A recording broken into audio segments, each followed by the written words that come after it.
Hello and a warm welcome. You're watching my YouTube station, Smita Sharma, journalist. And while we are constantly getting you all the updates related to that war that is ongoing in Iran, which began on 28th of February, but there's not really much of focus on what's happening in Lebanon, which faces a second invasion from Israel in less than 2 years' time. And very disturbing reports coming out from Lebanon as well, particularly in southern Lebanon, where the Israelis are continuing with their ground offensive too. The Lebanese Health Ministry claims that more than 1,200 people have already been killed, including 124 children. And just 2 days ago, we also saw that terrible news come in of three journalists who were killed while they were reporting on the front line. And the IDF claimed that these were not journalists, but they had links with the group Hezbollah. To try and make sense of it all and how is an everyday lived reality today in Lebanon, I'm joined by war journalist Anna, who's joining me in fact, from Beirut, Anna Maria Ohan. And Anna, first of all, thank you so much for doing this. I know it's absolutely crazy out there on an everyday, every moment basis for you to find time for this conversation. How are you holding up? Thank you. We are holding up. We are in survival mode most of the time, trying to cover every war violation, every single incursion, and as much it's with a lot of difficulty because even journalists are being targeted in the south. So it is very difficult to keep an eye on all the violations while journalists being haunted and healthcare members are being haunted on daily basis by Israeli forces. Uh, if I could just get a quick sense from you, Anna, about what really is the ground situation currently. Which are the areas in Lebanon that are bearing the maximum brunt? What is the kind of scale of displacement that Lebanon is witnessing at this point in time? So there's more than 1 million people displaced today in Lebanon, almost 20% of the population. Not only from the southern villages of the frontline villages of Lebanon, but also from Beirut, from the southern suburbs of Beirut. So we have a displacement crisis emerging. It's already in place. And yesterday, for the first time, also mass evacuations happened in Beqa by the Israeli authorities announced. So these mass displacement orders tend to be very similar to the ones in Gaza, basically emptying big slopes of land in order to carry on with the land invasion program. And I And think for your the frame first is time in 50 freezing. years, If you're able to hear me. yes, I'm able to hear you. Can you hear me? And are you able to hear me? Yes, I can hear you clearly. Can you hear me?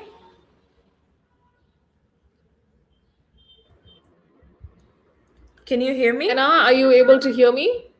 Yes, I can hear you.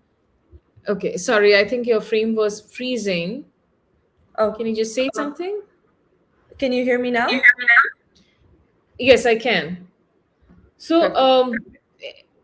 Anna, if you could, give me a sense of which are the areas from where you're seeing maximum displacement happen, and where are the displaced people heading to?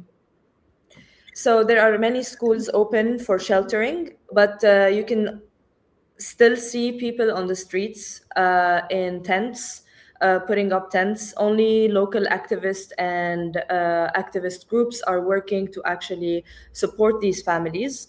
There's the big football stadium in Beirut that is open also for displaced people, but also with tents inside. So thousands of people in a massive area with tents and not enough bathrooms, not enough aid, not enough food, because 1 million displaced people, it's a massive crisis for the country that is already in crisis. And you have the frontline villages that are completely destroyed right now, where people cannot go back. The southern suburbs, every day, every 2 days, there are mass bombardment by the Israelis, so people cannot go back to their houses. Uh, People are basically in a devastating situation, living in big football stadiums under tents due to the mass evacuation orders by the Israelis and the mass destruction by them on daily basis. I mean, this is let alone the sonic booms that they do every now and then, just for pure uh, terrifying the public. So basically, the situation of displacement is still ongoing. Some of them are going towards Tripoli. Some people are going to other relatives or people they know. But most of the people who don't have a space are confined in a mass depot or a football stadium, basically. Right. And we are showing images also, of course, there are casualties happening on all sides. In the last 24 hours alone, we have heard of the Israeli Defense Forces saying that 4 Israeli soldiers have been killed. Two Yes. Indonesian UN peacekeepers, keeping in mind that UNFIL is the body that has been trying to hold very fragile ceasefires between Lebanon and Israel. Two of the UN peacekeepers are the latest casualties. So there are a lot of lives that are getting lost in this Israeli attack, which, by the way, a lot of international outlets were initially not calling as an invasion, including the BBC, which has now started calling it as an invasion. But Anna, coming to the fact you mentioned that the life of a journalist is so tough, and you just lost three colleagues there, including Fatma Fatouni, her brother, who was a camera person, Ali Shoaib. Uh, when the IDF comes out and says that these are actually people who are linked to terror groups, they are passing coordinates of IDF to Hezbollah, how do you even react to this? I mean, we've seen it. We've seen it in Gaza before. Israel is the biggest killer of journalists in the modern history of our world. 200, almost 280 journalists have been killed between Gaza and Lebanon.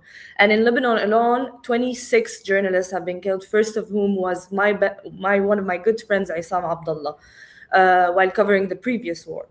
So this is a pattern that has been done in Gaza, and to be honest, Israeli officials have been saying it online to the public that they want to make Lebanon another Rafah again. So these are strategies that we are monitoring closely. And to be honest, I'm not shocked. I'm in sorrow of my colleagues because I knew Ali Shaib on a personal level, and he has helped so many journalists. So many journalists. He's been the face of the coverage in the South. Since 2006 and even before. He has been covering the wars of Lebanon and the previous invasion of the Israeli forces into Lebanon since decades ago, before I was born.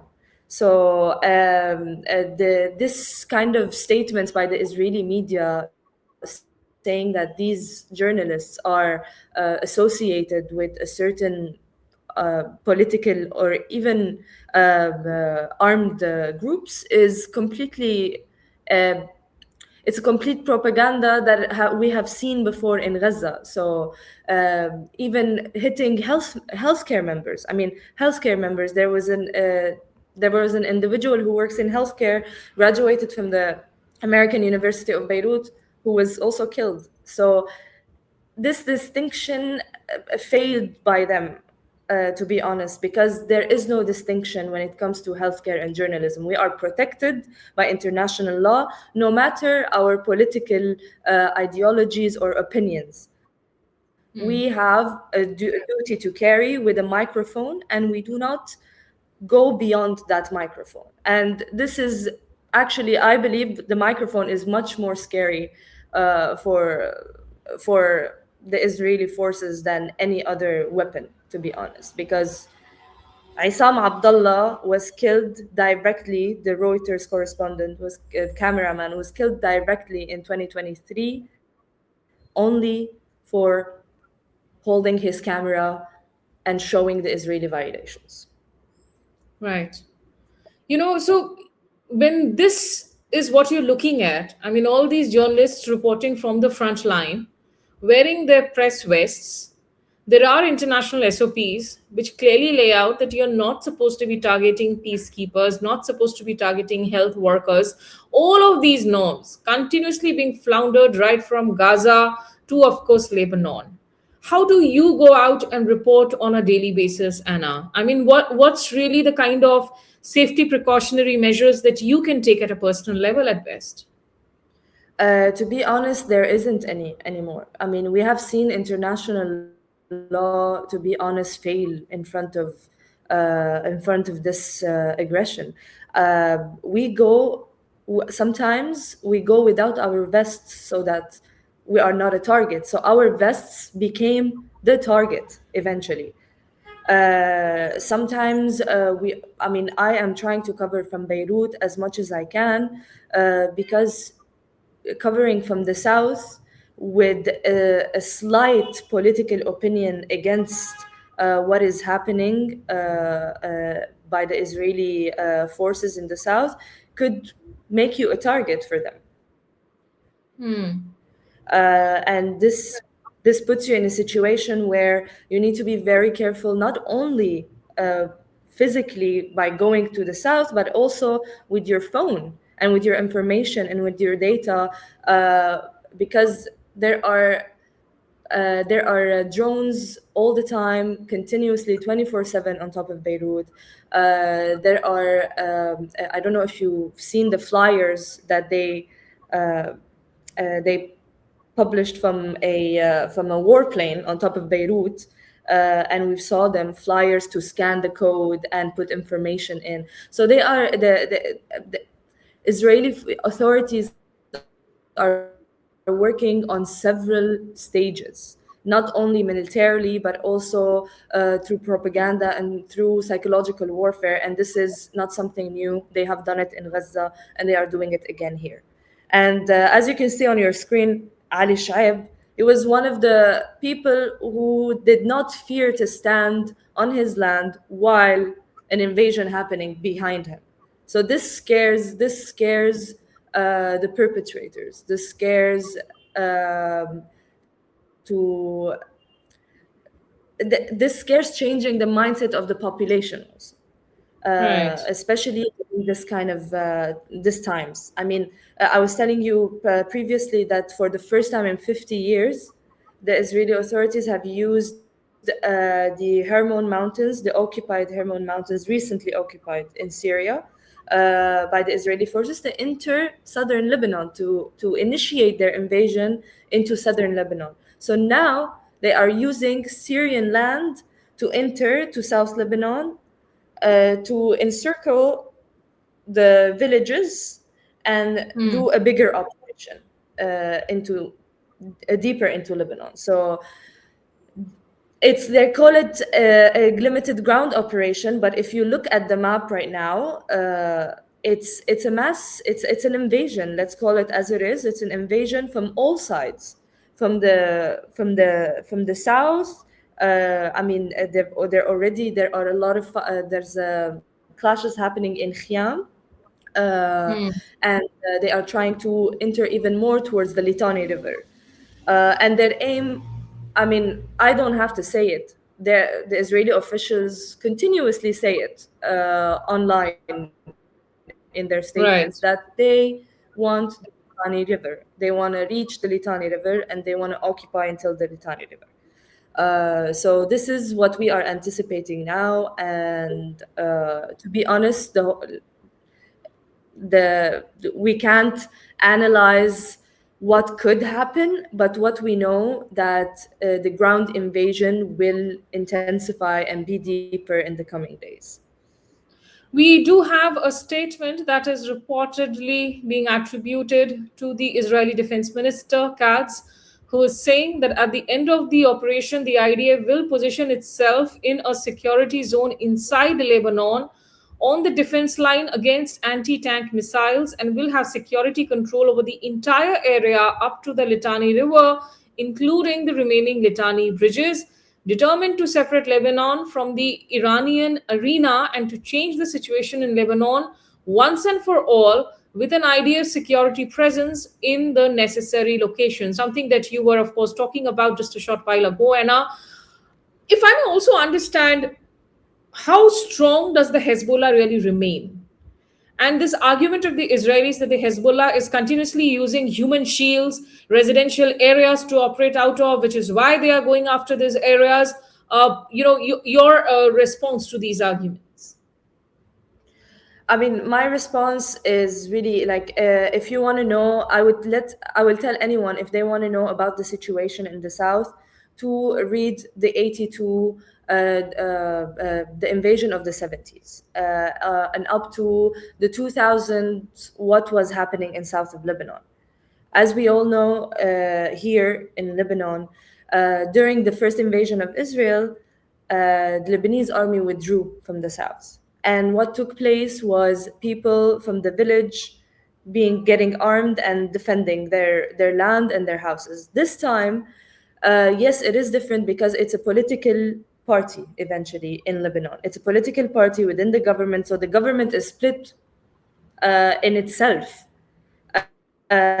One side that is supportive of Hezbollah and resisting Israeli invasion, and the other side is split through US and Israeli demands for peace. But unfortunately, even that failed uh, because the only thing Lebanon's government asked of Israel passed in the past ceasefire was to actually give 1 point out of the 7 that they occupied back so that they can start withdrawing Hezbollah's weapons. And this never happened. And unfortunately, again, today, even if the Israeli invasion is happening, there is no way that people will not defend their land, no matter who they are, no matter whether it's Hezbollah and Hezbollah goes away, something else will come in its place. As long as land keeps being grabbed and invaded, it's the natural outcome of such aggression. So to stop these aggression, there needs to be an actual intent to not invade, to not violate Lebanese sovereignty, to not violate people's lives in the south, to not violate Lebanese airspace. For the past year, during the ceasefire, the warplanes did not stop, the attacks did not stop, the invasion did not stop. They occupied 5 points, and during the ceasefire, they occupied 2 additional points during the ceasefire. So, and at the same time, the Lebanese army, the National Army of Lebanon, is not authorized to be weaponized. It's only authorized to be weaponized internally. It's not authorized to defend itself. So there's an equation that is very complicated in the state establishment of the country, and today it is just split in half. And to be honest, the outcome of this only is profiting the Israeli invasion at this point. So, just one absolute last word then. What about Lebanese society today, Anna? I mean, when we talk about Lebanon, we also know that there are a lot of groups there. There are a lot of, there could be sectarian divides today. But the Lebanese people today, how are they coping with this all? And is it a fractured country that we are talking about? It's not a fractured country. Actually, I believe that Lebanon is one of the countries that succeeded somehow to keep its balance somehow, from Syria, compared to Syria or Iraq or other countries. But the problem is that people there are no resources, so people are struggling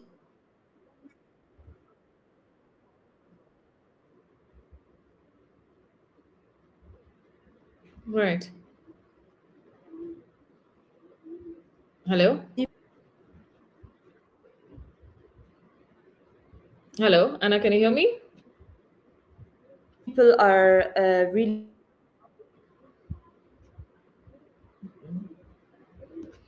Hello? Can you hear me? Yes, please complete your thought. You were saying that there are people without any resources today. So the problem is that it's not the public has no say at this point. The public, first of all, everyone supports the fact that the country must stay united and southern lands should not be occupied by Israeli forces. This is an argument that every Lebanese, this is a statement that every Lebanese agrees on.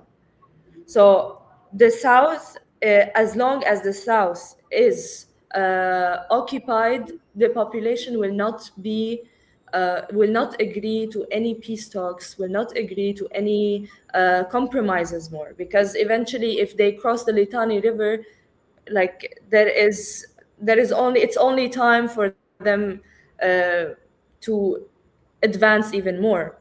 And as we see how they deal with the West Bank. We see how the annexation is ongoing. We see all of these things. So it is very actually, it is very annoying to undermine people's thought process and people's how people analyze these situations, because saying that peace is essential now, but even in Geneva conventions, even in international law, peace under occupation is not peace. To be able to have actual talks and dialogue and actually create what the peace treaty that they're talking about, there should be no occupation of the South. There should be no violations on daily civilian lives, no hits on civilian infrastructure. I mean, they are hitting civilian infrastructure, medics. The second the medics reach a targeted area, they are targeted again. I mean, in which international law is this allowed? In which human law is this allowed? So as long as these kind of acts continue, the public will not agree to be undermined with talks that do not exist. Right. Okay, Anna, all I can say is that please stay safe. I don't know what keeps you going every day. I mean, this between all the sirens, the gunshots, the strikes. We have had this conversation when we met in Brussels earlier last year. But really, what keeps you going, Anna, amid all of this? I mean, what keeps me going is the fact that my job is, first of all, a responsibility and an essential source for not only locally for people to know what's going on, but also internationally to showcase exactly what's happening away from neutral and normalized context, which we see a lot these days, whether it's normalizing things like invasion as ground operations or displacement, just disregarding the human cost of all of this. So these are the things that keep me going, and especially in Lebanon and in Syria. This is not new. My family, the generations behind my family, all endured this kind of violations. So unless we are uh, actually free, unless we are actually grounded in our land without any violation, how can we even anticipate a life forward if our land is up to grabs on each day and we are being bombarded on every second? So we need to fight for this freedom. We need to showcase these violations so so we can be able to build something in our countries, in our lives. And this is a Absolutely. generational thing. So we have to, and it's a responsibility for all of us in the region. Absolutely. All I can say is that, of course, this war is not showing any signs of de-escalating. If anything, Americans are preparing for a ground offensive in Iran, and Netanyahu is in no mood to let down, whether it's the ongoing war against Iran or against the attacks against Hezbollah in southern Lebanon in particular. So please stay safe. to the extent that you possibly Thank can, you. Anna. And I hope that one day when the fog of war is over, that you find some time to travel to Delhi and we are able to meet in person here. But I would love to. I hope so. thank you so much. Stay strong and Thank stay you. safe. That's my Thank you very wish and much. my message for everybody who's caught in the line of war. For now, it's a goodbye, signing off from this broadcast. Thanks so much for joining. Take care.